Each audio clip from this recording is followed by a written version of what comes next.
Sa NAIA Terminal 1, isang matandang babae ang hindi pinayagang makabiyahe kahapon matapos mahulihan ng bala sa kanyang bag. Papunta sana sa Amerika ang 75 taong gulang na si Salvacion Cortabista. Batay sa paunang investigasyon ng mga otoridad, tumunog ang x-ray machine nang idaan dito ang kanyang shoulder bag. Nang suriin ang bag, nakita roon ang bala. Galit na nagreklamo ang anak ng biktima. Nagduda raw siya dahil 2 beses nang dumaan sa x-ray ang bag ng ina pero hindi ito tumunog. Sa huling x-ray inspection sa paliparan lang na-detect ang bala. Ayon naman sa hepe ng PNP Aviation Security, normal na hindi ma-detect agad na mga screener ang ilang ipinagbabawal na gamit sa unang inspeksyon. Inaalam ngayon kung kaso ito ng laglag bala. Base sa kuha ng CCTV, wala raw ibang humawak ng bag ng lola.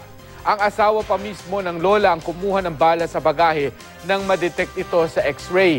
Na-inquest na si Cortabista pero pinalaya rin ng piskalya habang iniimbestigahan pa ang insidente. Nagsasagawa na rin ng sariling investigasyon ang Manila International Airport Authority.